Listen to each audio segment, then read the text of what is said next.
Today, for the first time in human history, I'm going to introduce you to the textbook of everything. This textbook is very extensive and it contains all of the answers that humans need to understand everything in our existence. In doing so, I'll make you question, for the first time, one of the most fundamental things that exists in our social sphere. In this video, I will show you that something that we've always taken for granted in our everyday lives has been completely overlooked. Not only has it been overlooked, but our understanding of its content and its purpose is completely wrong. The textbook of everything has been right under our nose all the while and we have missed it. And there is very good reason why we have missed this. So let's get right to it.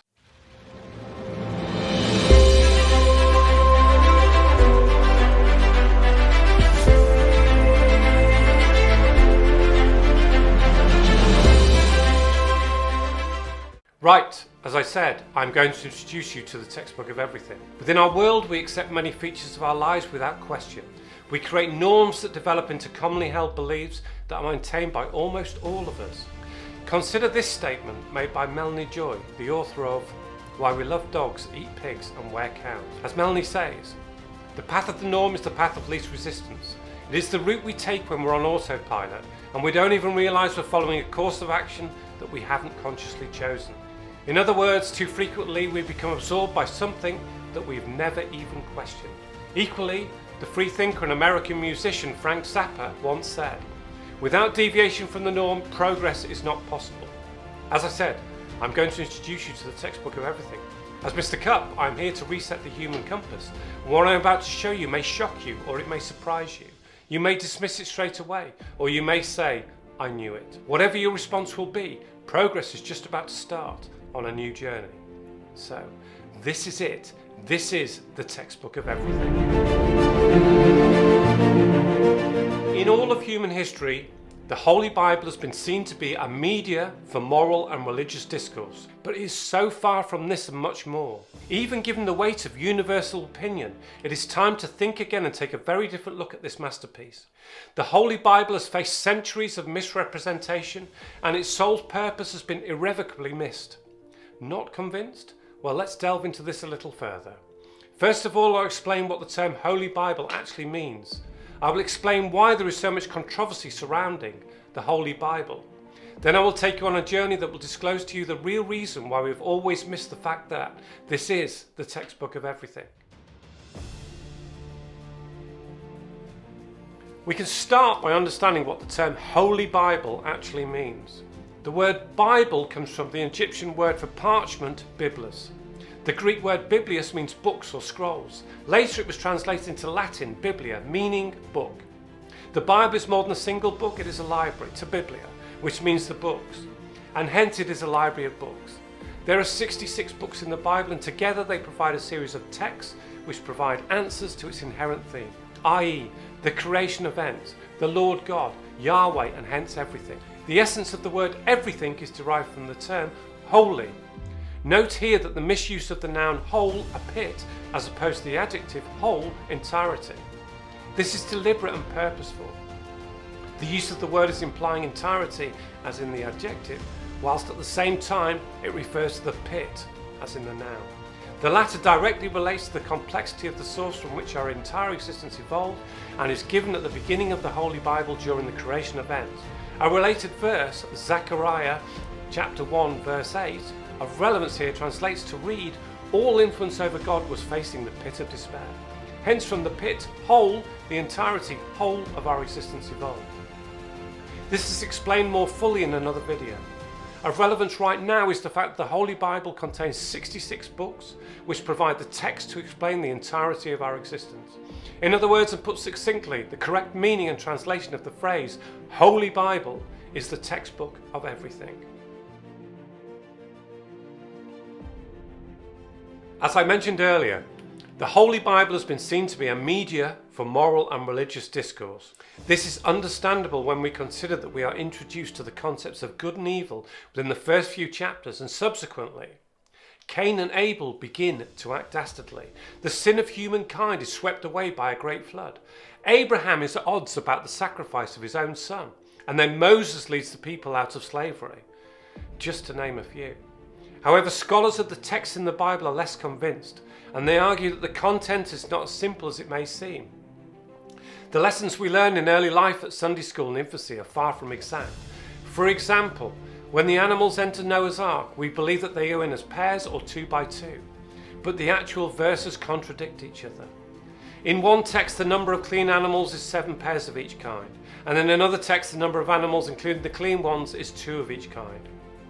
Scholars recognise that there are 2 narratives running alongside each other, but they do not understand why or the purpose. This confusion is typical of the verses and the chapters of the Holy Bible, but the confusion does not end there. It starts right at the beginning. Let's take a closer look at the first 2 verses of the Holy Bible. Verse 1, in the beginning God created heaven and the earth. Okay, fairly straightforward. God is the creator, although I'm not quite sure what heaven is, but I can live with that for now. Then it continues. Verse 2 reads, and the earth was without form and void, and darkness was upon the face of the deep, and the Spirit of God moved upon the face of the waters. So the earth didn't exist before God created it, and everything was dark. I get that. However, what's the face of the deep? And subsequently, what is the face of the waters? Suddenly the whole picture becomes a bit confusing and obscure. And this becomes increasingly so. Take verse 11 of Genesis, for example. Verse 11 reads, and God said, let the earth bring forth grass, the herb yielding seed, and the fruit tree yielding fruit after his kind, whose seed is in itself upon the earth. And it was so. Forgive me, but what was so? I get the grass bit, a highly common aspect of our planet, but what has that got to do with herbs? Why are seeds yielding? And why are we talking about fruit trees as an exception to all types of trees? For anybody who has read the Holy Bible, all these confusing and controversial elements abound, and we fill in the gaps with excuses. For example, this was the language of older times. This was how they spoke in those days. However, I believe it is time to challenge these notions and take a fresh, new look at the language that is used in the Holy Bible. In the USA in recent years, there is a new movement. Scholars believe that the 4,000 names and places that are given in the Bible have been incorrectly translated and that they carry meaning that has been overlooked or undetected. They argue that the vast majority of these names and places have no evidence of having ever existed, and that if these words are stripped back to their original Hebrew meaning, then the verses or phrases in which they sit take on new context. For example, the name Adam. In Hebrew, Adam means ruddy, the red one, an individual, a species, humankind. It comes from the Hebraic root dum, which means to begin or to produce. Hence the word Adam means from that which man began or was derived. If we put this translation back into the context of the verse of the Bible, new meaning arises. So take, for example, chapter 5, verse 1 of Genesis, when it says, this is the book of the generation of Adam. In the day that God created man, in the likeness of God made he him. Hence, when translated, this verse reads, this is the book that describes how man was derived. The name Moses is similar. It means to be drawn out of the waters. This name carries with it a slightly higher level of complexity, because to understand it more fully, we need to know what the word waters means. In this instance, we can refer to the original Hebrew meaning, but this means very little. The Hebrew word mayim literally means water, although it's interesting to note that it also seems to include an emotional content in relation to distress, danger, fear and concern, possibly relating to violence, bloodshed, wrath and overwhelming. However, we can also visit these words as metaphors or idioms. The fundamental purpose of water is to provide the source of life, and so the word represents a metaphor. Hence the name Moses refers to the source of life, with an emotional tangent. In the context of the first introduction of the name Moses, we can begin to unravel its true meaning. The first book of Moses called Genesis. In translation, we can conclude, the source from which life began. I may add at this point that the emotional content is highly significant, and this will be shown in subsequent videos provided by Mr. Cup. There is also another reason why the Holy Bible has never been seen to be the textbook of everything.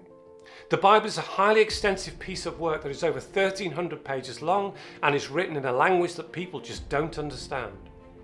There is considerable controversy surrounding almost all of its central themes, and scholars cannot fathom basic and highly important aspects of its language.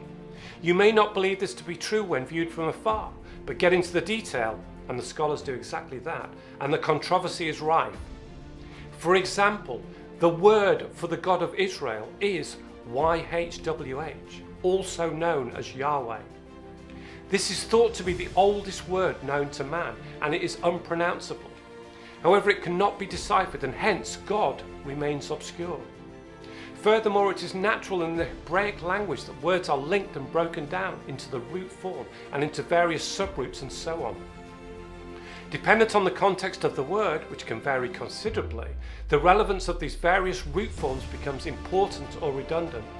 Hence, each word can produce an explosion of meaning, and within each sentence there are many words. Hence, the Holy Bible uses a quantum language.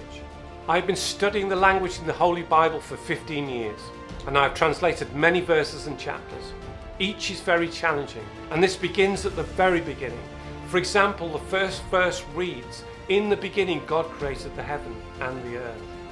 All of the following translations are true. God fattened the mountain.